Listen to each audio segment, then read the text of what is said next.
Hey, what's up, guys? This is Linwood Boss Hogg Monk. I'm 37 years old. I've been riding bikes now for over 20 years. I'm from Richmond, Virginia. Welcome to my BMX story.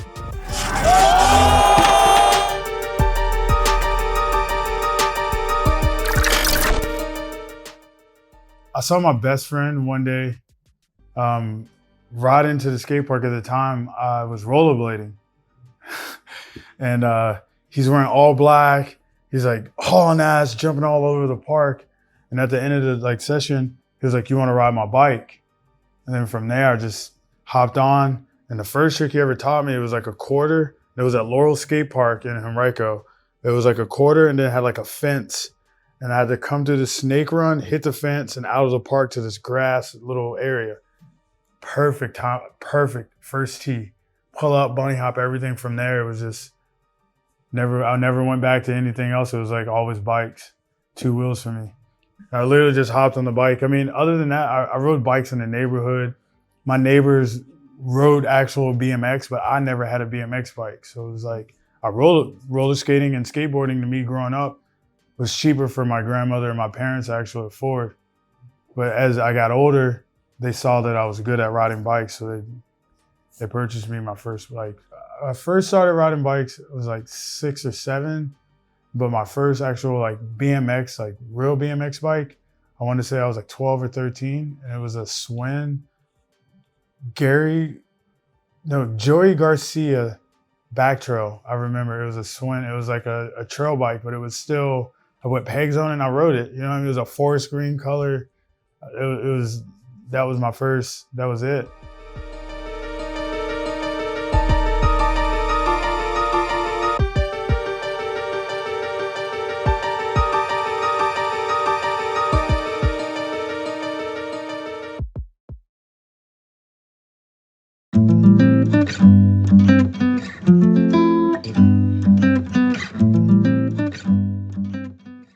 I would say my first trick I learned would probably be a fakie, because that's all I would do. I would go to a grass hill, ride up it, and try to go backwards.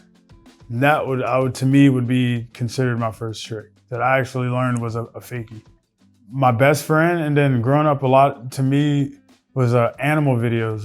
That was to me was East Coast, Baco videos, props. All those were the videos that got me hyped on riding. Especially the dudes from FBM and Steve Crandall. To them, to me, BMX wasn't all about who can do so many tricks in one combo or this and that. It was about having fun, you know what I mean? Having fun and bouncing that energy from another homie or another person to push each other to keep going. That's why I love going to jams. I love jams, dude. The energy at a jam, because everyone's sending it. If you don't get hyped to go on a jam, it's some people they don't like the crowds, but to me, it's not even a crowd. It's about using someone else's energy or seeing their energy and wanting to make them more pumped to do something even bigger. I used to steal my dad's car to drive up to New York, and we used to drive to the Vans in Potomac Mills in Maryland area. So I went to a lot of jams when I was young. He worked on crazy hours. So he would be work from Friday, and then he won't get off till Monday or Tuesday night. So I would have a car as a 14, 15-year-old to myself. So I would go to Virginia Beach, we would go to New York, Berlin at the Vermonts, the FBM ghetto jams. All those jams, me and my friends went to because I used to show them my dad's car. So it'd be day jams, but we would still we would have to camp and sometimes we slept in a car. We brought sleeping bags. We would do the tent thing on the side of the road, rest areas. At 15, we didn't care. We just wanted to be doing what we saw the older homies doing on props and the videos. We wanted to be like it. So we needed to be a part of it. I lost my grandmother around that age, 14 or 15. And that's when my mom and dad weren't truly around. So I signed myself out of school and moved to Texas when I was at 15. And that area was with Joel Moody, Ryan and Dylan Smith. I don't know if you remember those guys from back in the day.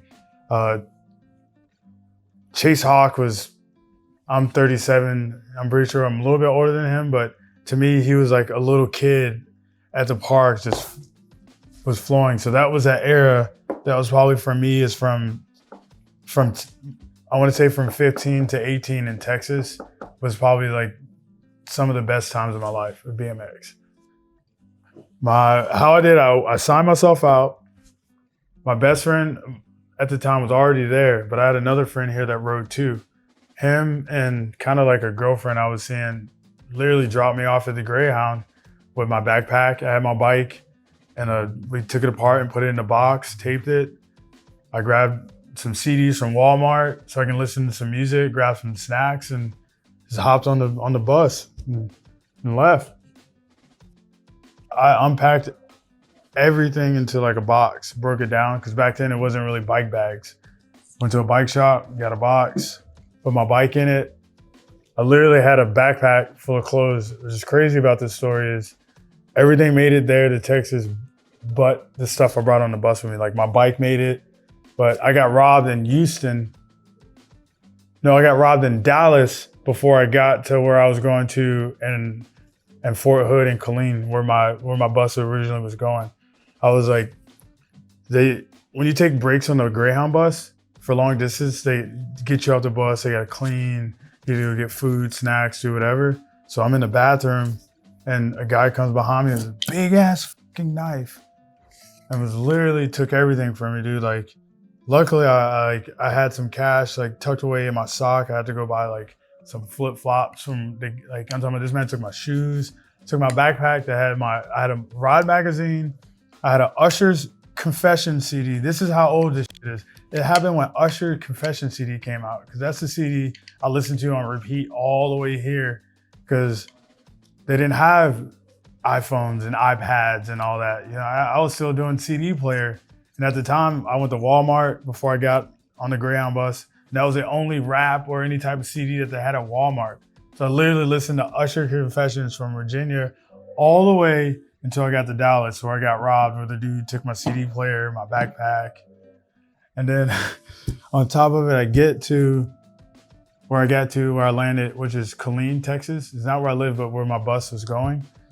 My best friend was so excited when he saw me that he punched me in the face. Like literally just was like, he like ran toward me and just like punched me in the face. So it's like, I just got robbed, got punched in the face. But it was like, it didn't bother me because first time going to Jack in the Box. We don't have Jack in the Box on the East Coast, so he took me to Jack in the Box. And I got an ultimate cheeseburger, bacon cheeseburger. That was my first welcome to Texas.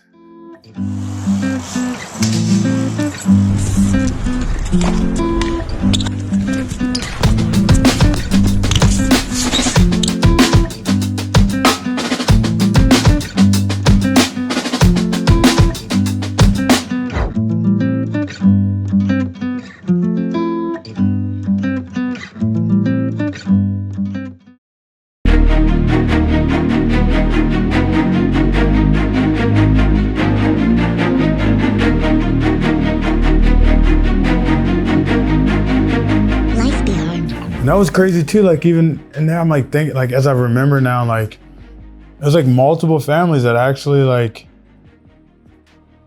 took care of me. Like my friend Aaron Papson, his family is a big Christian family. I don't pass religion on to anyone, but I grew up in a religion family. So this family took me in like their own. So it's like, as I'm like sitting back thinking of like all the people that took care of me when I was younger, it's like, truly, sometimes family isn't always blood related. Like as I'm sitting here, like trying to like not just think, but I remember a lot of my childhood. Most people don't remember, but I remember everything. Now it's starting to like, man, I remember. I was saying the house that lived right there close to the school was the Papson family. Aaron Papson, his grandfather, they all took care of me. Bike parts. Damn, it's crazy to just. Interviews will just pop out memories that are just like, boom. Everyone probably tries to portray everyone as their Instagram or how they live now, but people really truly don't know what someone else has been walked through their shoes. So that's what, in my heart, if you ride bikes, you're my brother. Like, end of the day, I don't care what color you are, would you win? Like, cause we all been through some type of struggle in our life that made us who we are and made us who we want to ride bikes. You know what I mean? I mean, not all of us, but some of us. I'm going to stop there because some people just got handed a bike and was just blessed. Hate to say it, but some of us had to fight for it.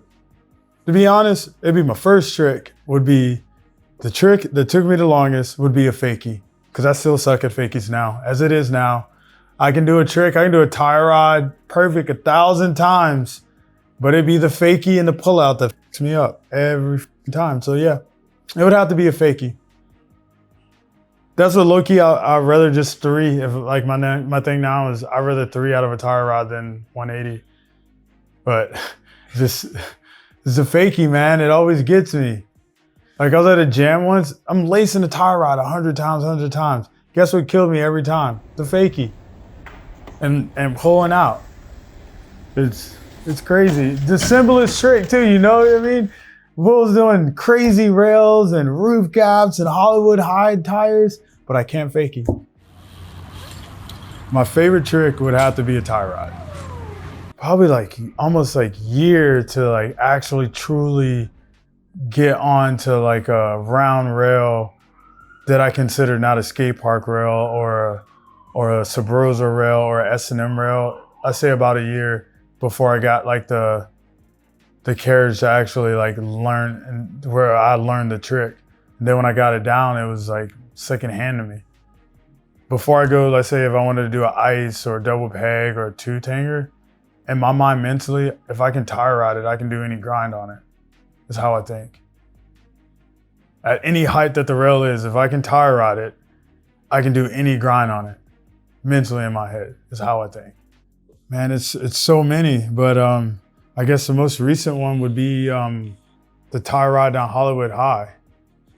Like, I was shocked, but I knew I could do it. But I was more like, when I landed, I was like, I don't have to battle this spot no more. You know what I mean? I was like, I got off of it. I'm like, man, I screamed the top of my lungs, happy, screaming like, golden day, yeah, like, you know what I mean? I was like, it was just that, it's just something about like lacing a trick after you like, cause it wasn't the first time I was at Hollywood High. It was the second time. So the first time we're all out riding with Golden Days and the crew, me being all stupid, I'm like, I can tie ride Hollywood High. Nobody knew Nate was driving to Hollywood High. Literally driving, like no one knows he was driving, but we get there, and then he was like, oh, then I'm like, oh, I need a helmet. I'm like, no, you don't. And I was like, so there's a helmet in the van. They're like, oh, is there one right here? Oh, it don't have pads. It don't feel, I don't know whose helmet it is. This way, I don't want to wear no one else's helmet. We're driving and we're talking about Hollywood High, and Boss Hogg said if he had his helmet, he'd tie ride it, and then we found a helmet that fits perfectly, and he doesn't think that it fits perfectly, but we all know it does. No. So now we're driving to Hollywood High so we can look at it, because we all know, if you know Boss Hogg, he's the man for the job. Facts. The only one that can do it today. And then it was almost, let's go look at it. You know how that works. You get up there and look at it, someone's gonna throw your bike up there and say, there's only one way down. And that's where it went from there. I got to the top of Hollywood High and was like, I had my headphones on. I sent it. I did, the first time I did a feeble crook.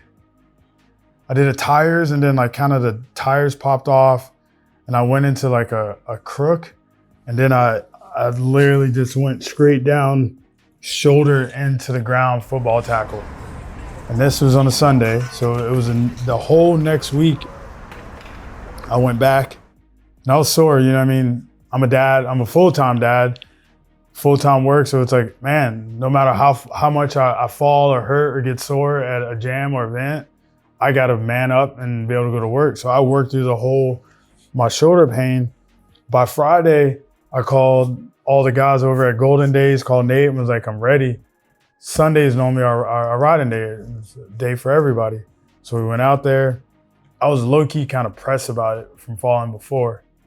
Brandon Began showed up, Ryan Mills showed up, and Nate and all of them are at the bottom of the rail, and they're all like, Linwood, like, come on, boss, like, if you were at a jam or you were at Vans, this is just a skate park rail to you. Just do it. Like, you know what I mean? Like, stop thinking about it so much. And this is like early in the morning. We left Long Beach at like 7 or 8. We get to Hollywood High. Had to been like 10, 15, say 30 minutes. I didn't hop on the rail till like 11 o'clock. And it finally was like, I put on that new Drake, No Friends in the Industry, hyped myself up, and literally lace it perfect the first time. Hop, tires off, on, got the whole entire rail. It was just, that's probably the best lately that, you know what I mean? Because every pro has gone there. Like, you know what I mean? It's a legendary spot in BMX and skate world is Hollywood High. And everyone's like, oh, you're just doing it for the hype and that. I'm like, no, I was doing it for myself.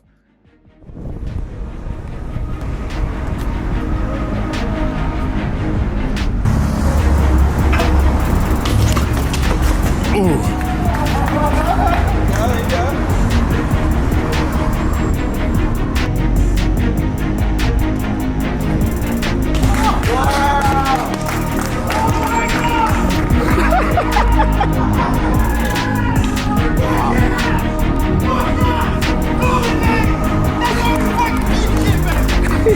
Good shit! Fuck yes! Fucking golden days! Oh my god!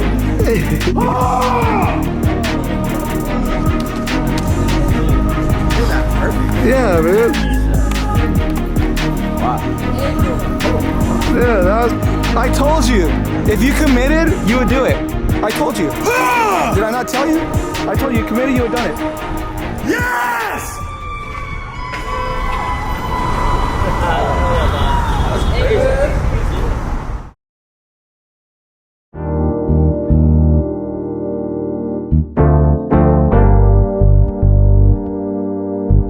Life behind. I don't care anymore about Instagram or video parts. I'm just gonna start videoing and doing stuff for me and me only, because at the end of the day, I have people that hook me up, but I'm not sponsored. Everything I do is off my own backbone. Like if it's jams, to fly anywhere, I go out there and I hustle and grind and work to get money to go to these events or figure out a way to get there. You know what I mean? Like I'm at that point now, it's like a sponsor would be nice. Yeah, to get some bike parts, whatever, but I love BMX for me now. I'm at that age where I don't care anymore. I really don't. I'm 37 years old. I haven't had a sponsor, but I've been at every jam and big event that's in BMX. I'm there. You know why? Because I want to be there. So guess what I'm going to do? I'm going to go out and I'm going to work. I'm going to grind, do whatever I have to do to come up with the funds for me, whoever, the trip. If I'm going to van with the homies, we're going to make that trip.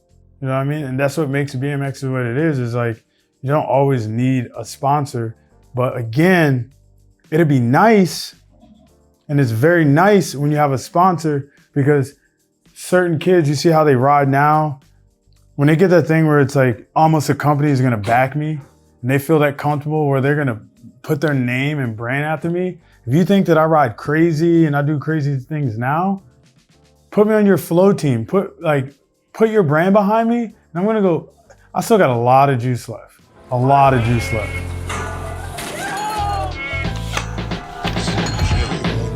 Knock on wood, I've never broken any bones. Concussions, sprained ankles, dislocated thumbs.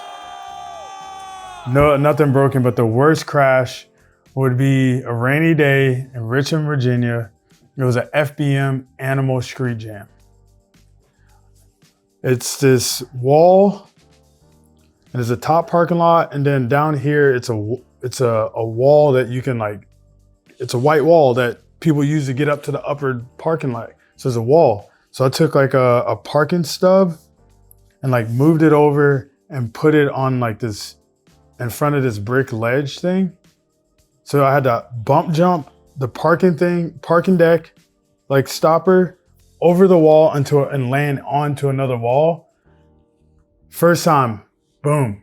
Second time, boom, beautiful. Third time, Steve Crandall's like, hey, can you do that again so I can take a photo? In my head, I'm like, oh, I did it 2 times already, but woo-wall, you know how it works. Boom, bro. I was like, as soon as I bump, my back tire doesn't clear the wall that I'm trying to get over. So it rodeo shoots me like Superman, that like straight head concrete into the wall, like I'm pretty sure it knocked me out, concussion. It was pretty bad. That was probably like one of the worst crashes, like that I know that was pretty bad. Even the swamp rail, that wasn't bad to me because I was getting up walking around all night after that. You know, I mean, that one, me hitting my head straight into a concrete wall, definitely was my worst crash. It was rainy out, my pedals were slick. Oh man, I remember it. But I mean, it was a good day. I mean, I got up. Steve Crandall was kind of worried about me. He was gonna take my bike because he knows I'm a fucking nutshell. You know what I mean? Like fall, get up, keep going till I can't walk no more. This is the way I am. When I ride my bike today, I get this, I don't know, it's this joy that goes through me every time I touch my bike, even if it's a bunny hop, if I'm riding to the store to get milk for my daughter, whatever. It's that me feeling blessed that I'm still 37 years old and I'm still riding my bike. So I still do get that energy when I first started. That's why you can tell from my riding the way I still sing it. It's like, man, I'm still doing what I love to do as an adult. Now I'm watching my kids want to do the same thing and watch them enjoy it. It's the best feeling in the world. I'm not gonna put my bike down until I can't walk or I can't ride a bike ever again. To me, BMX is like a brotherhood. It teaches kids creativity, independence. You know what I mean? We don't need a team to go ride BMX. So I mean, like a lot of the things I learned in BMX, I take to life. I fall. Guess what? I get up till I get it or I land it. And I use those same concepts in life and lessons like, yo. And I didn't dawn on it till I got older, you know what I mean? It's like, man, it took me like 8 hours to do that tire ride in Phoenix. But guess what? Nothing comes easy, you know what I mean? And like, it taught me I had to work hard for something I wanted. So it's like, to me, BMX I feel like every kid should get that chance to be able to ride BMX. And if I could, I would be able to be like, give every kid in the neighborhood a bike. You never know. They could be the next Brad Sims. They could be the next Gabe Brooks. You know what I mean? Like, could be the next Edwin. Like, you know what I mean? Like, Nigel. Like, you know what I mean? Look at all these young black men. Chad. Like, you know what I mean? These dudes are killing it in BMX. And that, to me, it's like, that's the only thing that matters is just keeping it alive. And what it truly means is like a brotherhood, have fun. It's not always about like how many tricks and how many combos you're doing. It's about having fun at the end of the day. Every time I get on my bike, I'm having fun. You know what I mean? At the end of the day, that's all that matters. I don't even have real brothers or my brothers from BMX. You know what I mean? I wouldn't have worked at Kanye. I wouldn't have built that stage for Kanye and Drake if it wasn't for BMX. I wouldn't have known Aaron Bostrom or anyone here in BMX to even connect me, even to get these types of jobs that I've been working. You know what I mean? Like, BMX truly is, I wouldn't be where I was where I'm sitting right now if it wasn't for BMX and the choices I made so I could ride BMX or be in the industry and be around BMX. I wouldn't be where I'm at in life right now if it wasn't for BMX.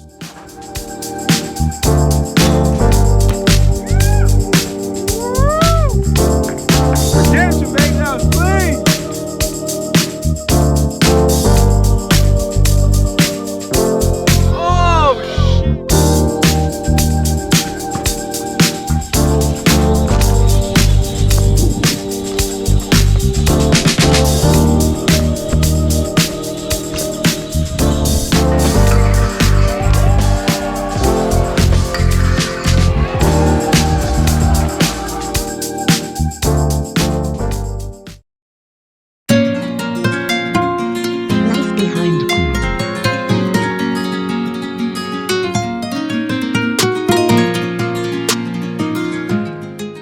I don't expect from BMX, to be honest. You know what I mean? Like, Only thing I really expect from them to keep that flame going, you know what I mean? Keep the younger kids wanting it.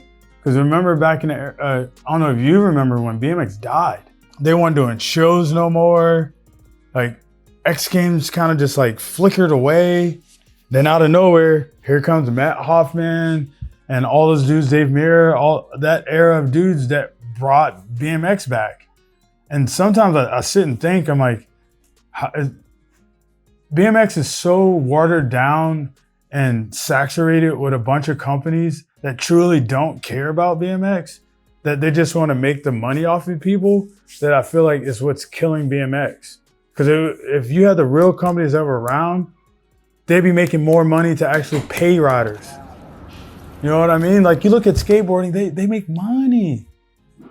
Skaters make money. And I know it's in BMX, but I hate to say like people are like, oh, BMX isn't about money. But end of the day, if you want to be a professional BMX rider, you're going to have to make sure that you can pay bills or, you know what I mean? Like pay for travel. Like when you get older, it does add up. Some people can't afford that. You know what I mean? Like, so tell kids now, listen to mom, go to school, work, save money.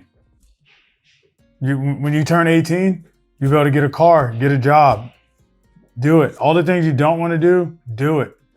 Because it's going to save you when you get our age. You know what I mean?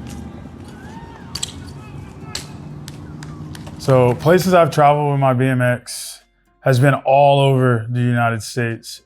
I haven't left the country yet, but I plan on next year, I want to go to Simple Session. That was one of my big goals. I want to go and enter in Simple Session. My favorite place out of BMX I've traveled with or without my bike, I would say Long Beach, California. Is my new home and my home now. I'm right here by the beach. I can ride my bike every day. Every day I can ride my bike. It's beautiful here. I can go 2 hours and be in snow. I can go 2 hours and be in San Diego. I can go 4 hours and be in Phoenix. It's like kind of the mecca for everything. You know what I mean? Like I was homeless for a little bit when I moved here. I would lock my bike up. I don't know if you went to like down at the beach, like Cherry area. I would lock my bike up on the fence and I would sleep over on the benches in the morning, go down, brush my teeth, shower, do everything, go ride, eat, you know what I mean, get coffee, go about my day. And then finally it was like I established myself out here. I got a job, bar backing. Then from there, I went to bar backing to cooking to being a security guard. Then I worked at a warehouse for the Port of Long Beach. And now I work for myself. I do mobile detailing and I work for myself. So I can't see myself going back and working for someone from 9 to 5 when I know I can get out here and work for 2 hours and make what most people make in a week in a couple hours, doing something legit.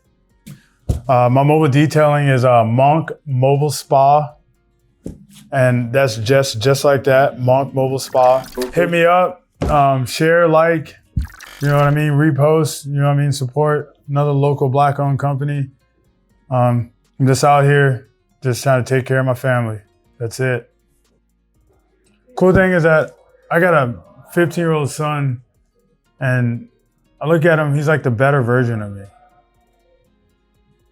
And it shocked me, we were all sitting at the skate park. He's only been riding, I want to say now, since he's been here 8 months. But when he first got here, this man looked at me and was like, I'd rather do a tire rod than double peg. And we're at MLK skate park and he goes over and he does a tire rod. First, at first when he was learning them, but he's like in his head, he went and he hopped. It's not a high rail. And he was like, boom, rode on it. And then from there, I'm like, man, look what I've created. You know what I mean? Like he's jumped off a roof here in Long Beach. Literally a big ass roof. I want to say just for him getting in a rod, and I know he told me a lot growing up that he liked watching Anthony Panza, he liked watching Billy, like those dudes, and I understand it. Those dudes, if you look at their YouTube and the way they're going in BMX, that's dope. I would want to look up to someone just like that too. You know what I mean?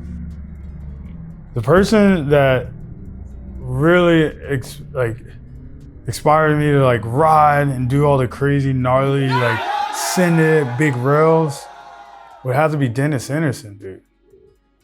Watching his riding, like everything he does is so big and buck. It's not like this new riding where it's like, yeah, he can do tech all day long. He can ride ramps, he can ride trails, he can do it all. Watching his video parts gets me so hyped because it's like, growing up to me, BMX, it wasn't always, oh, feeble nose manual, 180, ding ding trick combo. It was bangers. You had a video part, it was all bangers. Look at Dennis Anderson's video parts, all bangers. So when I look up to like certain riders like now in the industry, like I look at that and I want to say another person that probably really, really inspires me too is DeMarcus Paul. He's been killing it for years, dude. Like, I'm like, so humble, all around awesome dude. I can't think of one thing that I can say bad about DeMarcus. I'm a really cool guy when it comes like to BMX, just in general, not even BMX. If people see me on the streets, they can come say what's up. Even if they are coming to California to visit, DM me. Hit me up in the DMs. Like, yo, I'm gonna be in town. I'm gonna be in LA. I'm gonna be in San Diego.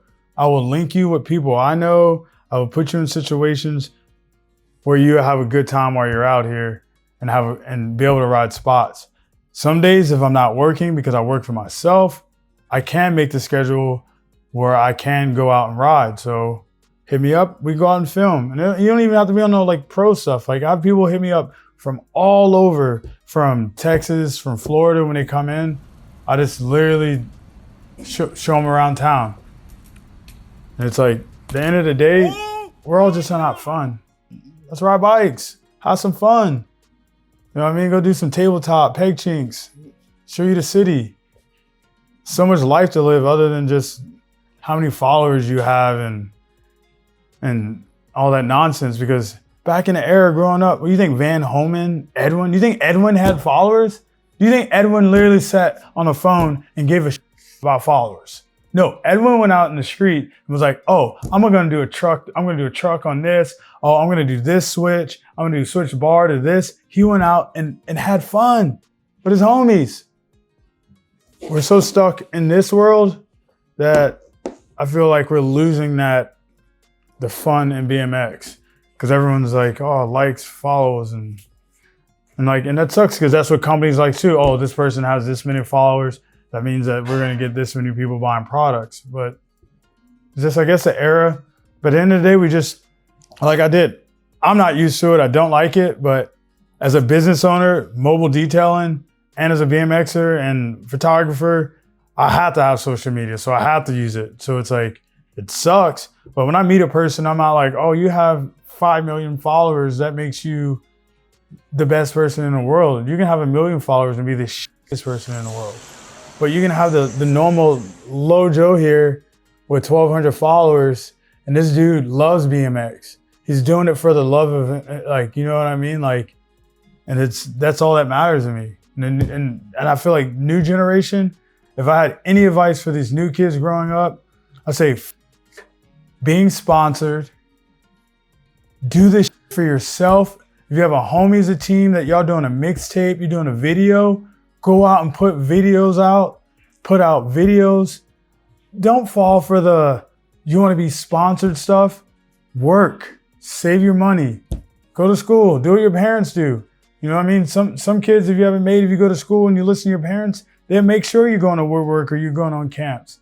Do what you got to do to set yourself up when you get older, because truly, you don't need a sponsor.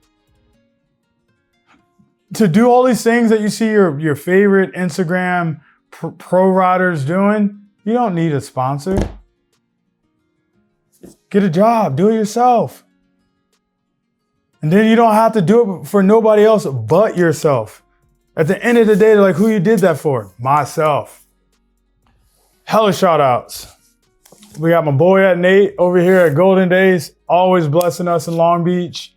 Aaron Bosham, Neighborhood, all the boys from Pedals. Anyone like Junkyard Parks.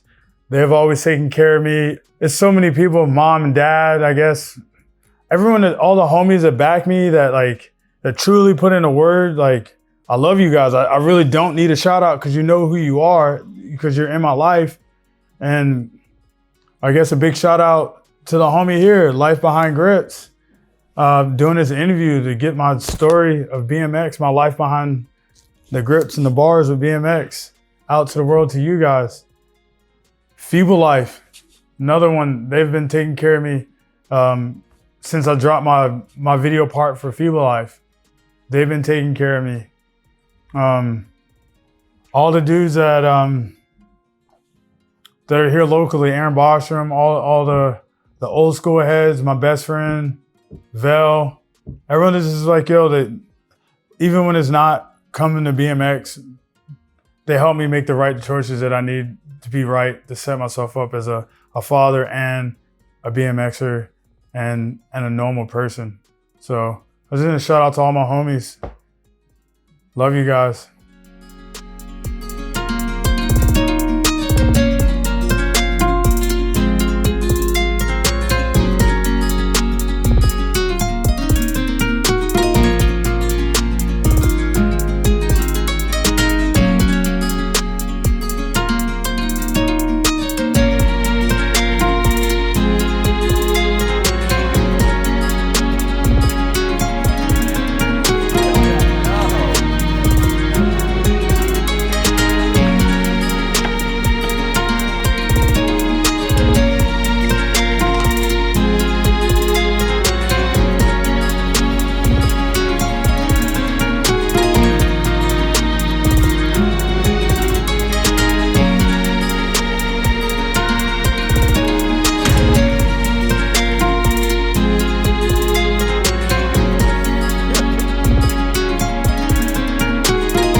More other shit too. So goldendaysbikeco.com if you need to buy some new stuff as well. It's a great day. It's super hot on a beautiful day. Let's see what we get into. All the boys from Pedals, you, Life Behind Bars, you know what I mean?